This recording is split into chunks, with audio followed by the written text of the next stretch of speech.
It's Thursday, June 4th. In the headlines, NARA's CEO, Major General retired Anthony Anderson, pledges fast, transparent rebuilding. In business news, Qantas Advantage IPO oversubscribed. Regionally, Trinidad and Tobago wins historic seat on UN Security Council. And in sports, Pocket Rocket inspires youth through mentorship, and West Indies to chase after Sri Lanka's solid back. Is the news on PBC Jamaica. I'm Simone Absalom Gale.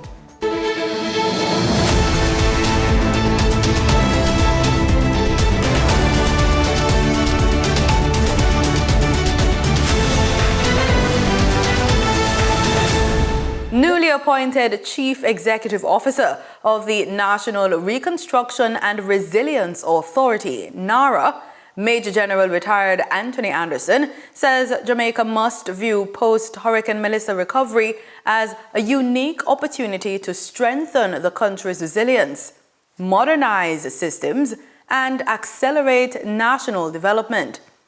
In a special interview with newly appointed CEO of the Jamaica Information Service, Giovanni Dennis, Major General Anderson outlined his vision for the agency and responded to concerns surrounding its mandate and leadership. Denita Rodney tells us more. Major General Anthony Anderson officially assumed duties as the CEO of NARA on June 1, coinciding with the start of the Atlantic hurricane season. The former police commissioner, national security advisor, and ambassador to the United States says success will be measured by NARA's ability to deliver major reconstruction projects quickly, transparently, and efficiently, while fostering stronger collaboration between government and private sector partners. At the core of it is that we actually deliver at scale, with speed, transparently, efficiently. The projects that are given by the cabinet. Beyond that is the level of integration and communication we get going with our public-private partnerships and also with what the private sector is doing. All of that needs to, at least there needs to be awareness with all of it so that we can create some synergies from all of the efforts that are going to be taking place simultaneously, what we do, but what everybody else is doing as well, is to bring all that together. Among his immediate priorities is establishing the new authority structure and implementing systems that allow projects to be monitored and reported in real time. First part of it is really setting up the organization. So NARA is an act that has a CEO, and that's it at the moment.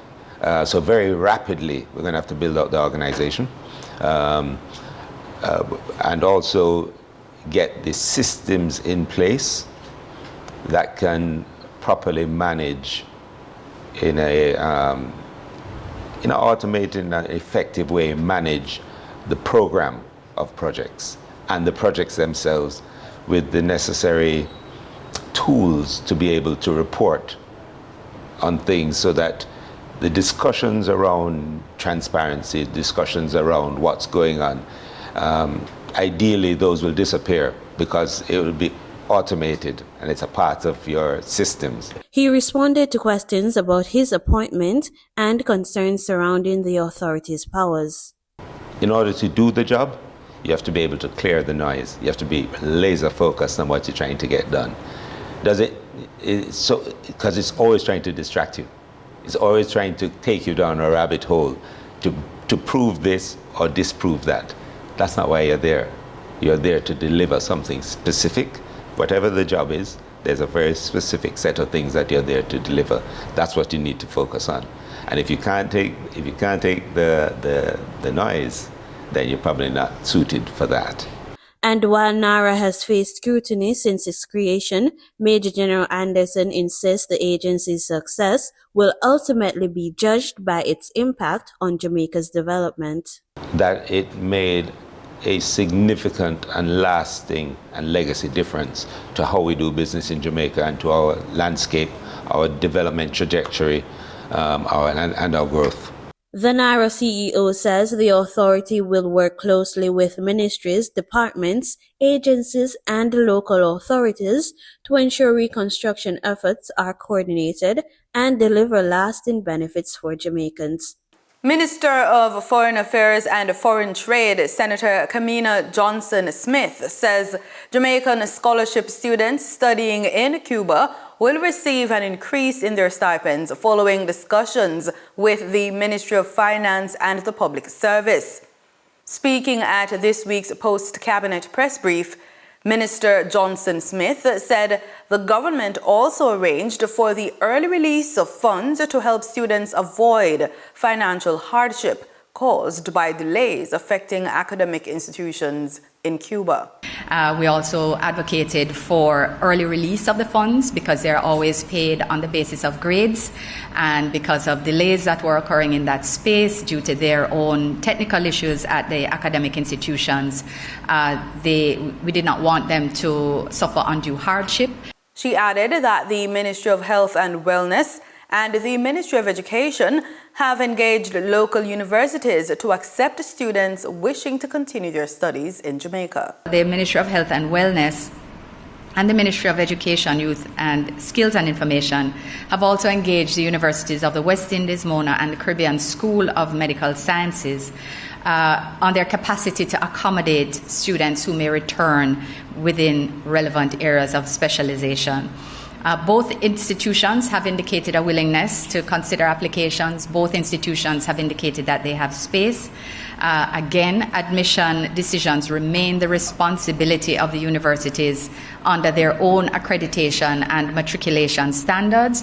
Minister Johnson-Smith also encouraged students experiencing difficulties accessing academic records to contact the Jamaican Embassy in Havana for assistance, and urged students to keep the government informed of their movements. She says urgent matters may be emailed to consular@mfaft.gov.jm. The government also is prepared to assist with one-way airlift from Cuba to Jamaica, and we have advised our students of this, subject to the availability of flights and timing. We have advised them, and to date no student has asked us for assistance with departure. The Jamaica Constabulary Force is urging Jamaicans to stop making prank and non-emergency calls to the 119 Emergency Communication Center, revealing that operators receive thousands of unnecessary calls daily. Speaking on the Force for Good podcast, Commanding Officer Gary Francis said the emergency center receives about 5,000 calls each day, with roughly 65% identified as prank or nuisance calls. Our training to our agent had to be a training to be highly tolerant, lots of patience, because if 65% of your call may be called with derogative tone, etc. And the next call may be a genuine emergency. So the level of training and balance is a consistent, and supervision, of course, yes, is consistent. Superintendent Stacey Powell said operators are also forced to deal with requests unrelated to police work. That is where training comes in. Our agents understand that we stand between, in most instances, when it comes to the real emergency, life and death situation. So notwithstanding going through a crank call or a prank call or someone, who has just called, hung up, dial again, the next call is answered with that smile, with that professionalism going through. And sometimes we know that when the real emergency comes, our agents at times are the last person that speaks to the caller on the other line. So we understand the importance of the service that we give. The police are now appealing to parents to monitor children's phone use during the summer months. And they're warning that prank calls and false reports can result in legal consequences under the Offences Against the Person Act. Time now for the Business Report with Denise Williams.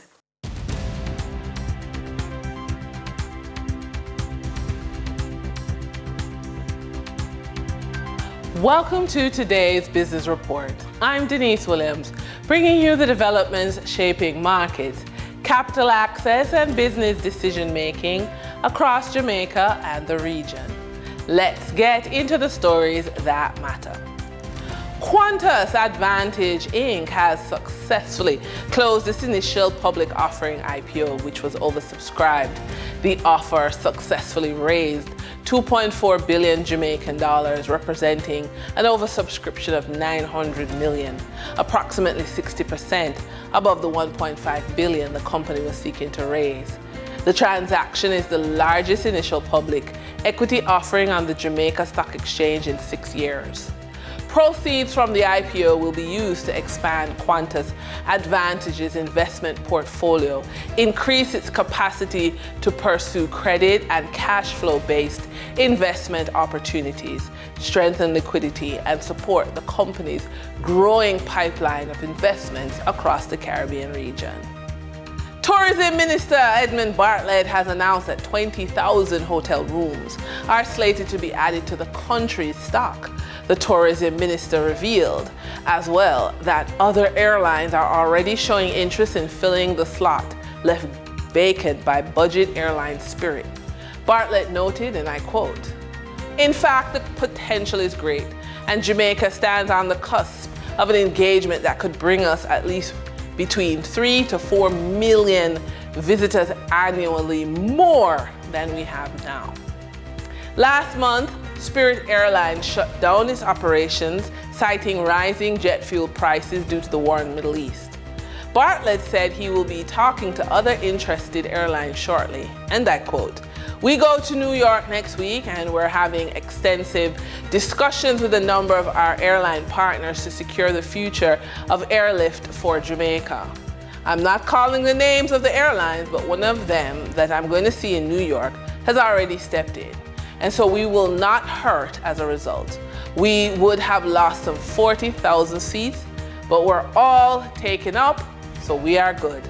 For the trading period of June 3, 2026, the most actively traded securities were Kentire Holdings Jamaica Limited with 11,850,789 units, representing 39.91% of market sales activities. Trans-Jamaican Highway Limited with 3,910,049 units, representing 13.17% of market sales activities. Wigton Energy Limited with 2,816,566 units, representing 9.48% of market sales activities. Investor activity remained concentrated in education, distribution, and solar energy plays, signaling continued interest in dividend-producing and strategic assets. Turning to the foreign exchange market based on Bank of Jamaica data for June 3, 2026, Forex traders recorded significant activity with strong demand across major currencies. The US dollar had trading margins reflecting steady liquidity, with the US selling at $157.24 and buying at $159.11. For the Canadian dollar, moderate gains supported by $6.96 transaction spread. The Canadian dollar sold for $116.18 and was bought for $109.22. For the British pound, continued volatility offered short-term trading opportunities of 72 cents in profits for the banks. The British pound sold for $213.17 and was bought for $212.45. These movements underscore the importance of cash flow timing and currency awareness for businesses managing import costs, debt servicing, and overseas exposure. For our credit report tip of the day, too many small business owners wait until cash flow tightens before speaking to lenders. That is often the most expensive time to seek financing. Small business growth is rarely funded through luck. It is usually funded through preparation, relationships, and credibility. The next 90 days could become a turning point. Instead of waiting for a financial emergency, entrepreneurs can proactively build a funding ecosystem that supports expansion, resilience, and long-term success. Capital flows more easily towards businesses that are visible, prepared, and financially organized. The question is not whether funding exists. The better question is, how prepared is your business to attract it? For our funded and focused feature, for many entrepreneurs, the focus is understandably on sales. Revenue keeps the business alive, but sustainable growth requires more than consistent cash flow. It requires access to capital. Low interest rates are rarely negotiated through persuasion alone. They are earned through risk reduction. Lenders price money based on confidence and security. Entrepreneurs can position themselves for better borrowing terms by building strong business credit, demonstrating stable cash flow, maintaining clean financial statements, offering collateral or asset security, reducing debt exposure, improving governance and compliance, and showing diversified revenue streams, strong banking relationships. Simply put, the lower the perceived risk, the lower the cost of capital. And that's today's business report. I'm Denise Williams, bringing clarity to capital markets and strategy. Until next time, stay informed, stay intentional, and keep building forward. See you soon.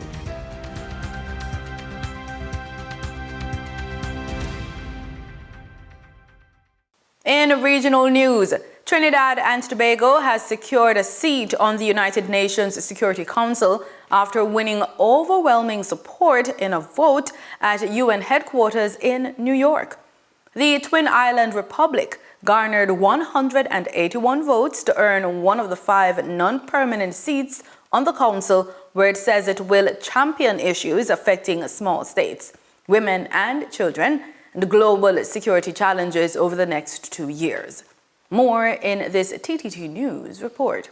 Number of votes obtained: Trinidad and Tobago 181, Guyana 1.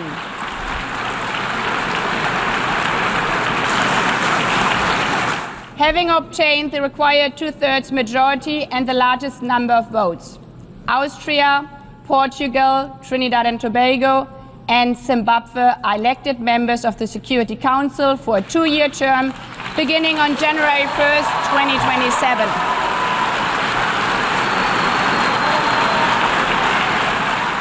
Trinidad and Tobago was among 7 countries vying for 5 non-permanent seats on the United Nations Security Council at the UN headquarters in New York on Wednesday.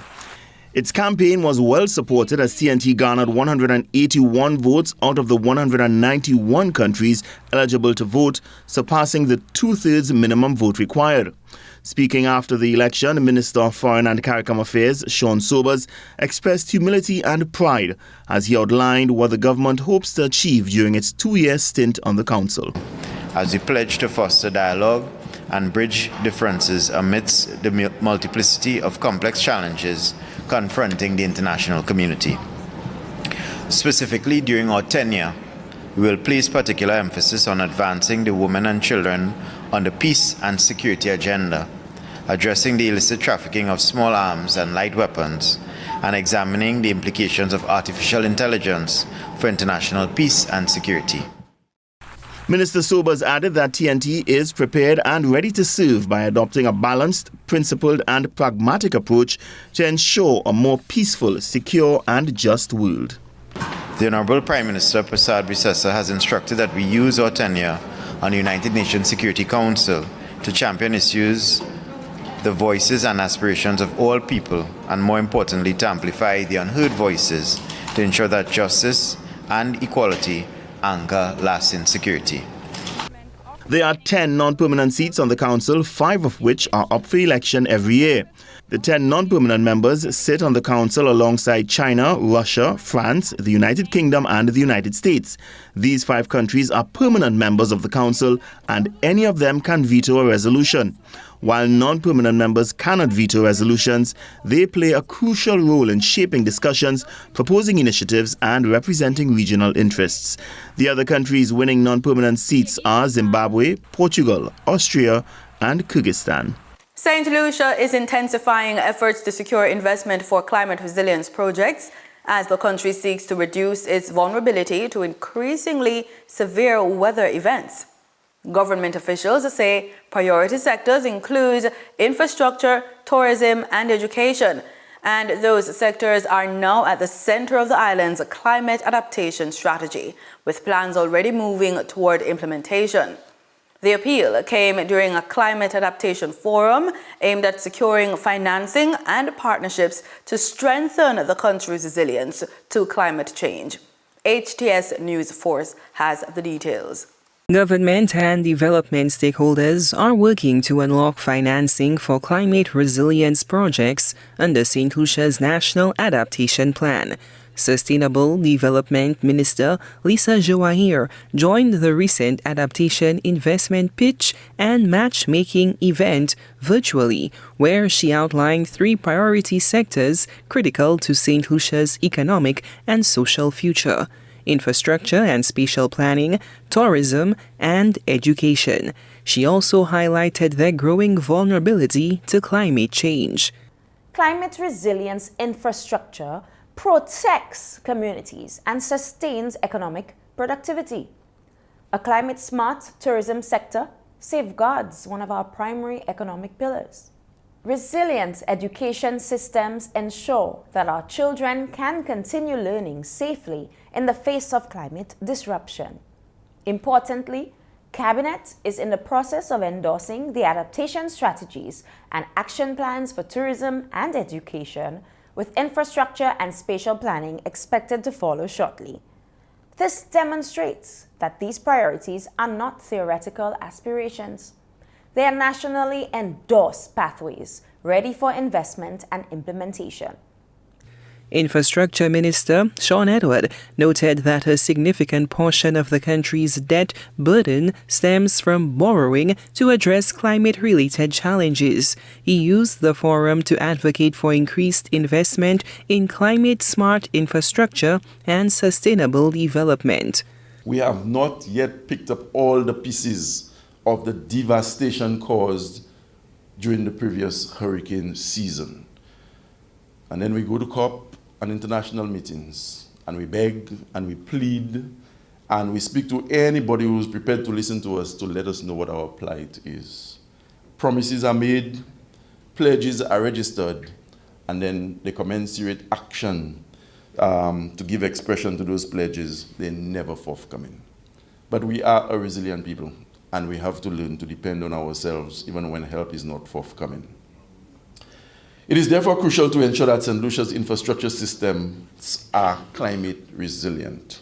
In sports, we go to athletics. From sprinting to shaping futures, Olympic gold medalist Shelly-Ann Fraser-Pryce, the legendary pocket rocket, is shifting gears from the track to mentorship, launching the Student Athlete Summit, Ready, Set, Accelerate, to equip youth with the skills and mindset needed for success beyond sports. Chanel Matthews has more in this report. Whatever sport that you are chasing right now, it has an expiration. Shelly-Ann Fraser-Pryce, the pocket rocket, has stepped off the track to inspire youth. Through her foundation, she launched the Student Athlete Summit, Ready, Set, Accelerate, a groundbreaking event to prepare young athletes for life beyond sports. So at the Pocket Rocket Foundation, our mandate is to just make sure that the next generation of student athletes that comes out of the foundation, and by extension outside of Jamaica, will be athletes who are better equipped to navigate the space, to navigate their transition, and to understand that, you know, there's more they can offer the world, and we want to help them to navigate that space. We want to say and send the message to our students that it's more important to first focus on education and then athletics, right? It's not an either or. You can do both and you can be successful at both. Yes, we have a gift. God has given us a gift. Fraser-Pryce emphasized the importance of developing skills beyond athletics sharing her journey from a young girl with Olympic dreams to a global icon. During the early years of my career while in Waterhouse, it was hard for me to see beyond what I saw in my present environment. And so for me, growing up and having those experiences and not being confident in self and didn't really have that belief, when I eventually got to that stage where I actually started to have confidence and understood that I wanted to be more for myself, is when I realized that the Pocket Rocket Foundation is the reason, or it exists to create lasting change in the lives of student athletes. The summit features workshops, mentorship, and life skills training to help student athletes build confidence and resilience. As a student athlete or cricketer, this foundation has helped me mentally, because just to hear from people who are such an icon to this foundation, it helps me to know that we can be mentally strong and focused. Not just that, but the opportunity they give us, I am grateful for. I am a mother of a student athlete, two actually, different age groups. None of them are here, but the value I see in the foundation is bringing these, not just the foundation itself and the work that it does, which is very important, you know, helping athletes to further their education. But the summit itself today, what I realized, you know, bringing students together, student athletes together, so that they can hear from those who've gone before and persons in the professional space, how it is that they can transition, and realizing that it's not just about sport, but there's a life beyond sport. Okay, so there's one student athlete that's a part of the Pocket Rocket Foundation that comes from Waterhouse. His name is Jamal Stevenson. Jamal is a student at the Calabar High School for Boys. He's also a 100-meter sprinter. So he's been a part of our foundation for 1 year. He just started. And we are really, for me, it's a privilege to have somebody who comes from the community be a part of a movement that seeks to inspire young student athletes, and by extension, someone that comes from my community can benefit from my own inspiration, knowing that he too is from the same community. Her initiative reminds us that nurturing the whole person, body, mind, and spirit is key to lasting success. Reporting for the news on PBCJ, I'm Chanel Matthews. In cricket, Sri Lanka posted a competitive total in the first CG United ODI against West Indies at Sabina Park in Jamaica after the hosts won the toss and chose to field. Batting first, Sri Lanka's 303 for... And now for a match update. The match has just concluded with Sri Lanka dismissing the West Indies for 262, winning the match by 41 runs. And that's the news on PBCJ. You can follow us on our social media platforms at PBCJamaica. Thanks for watching.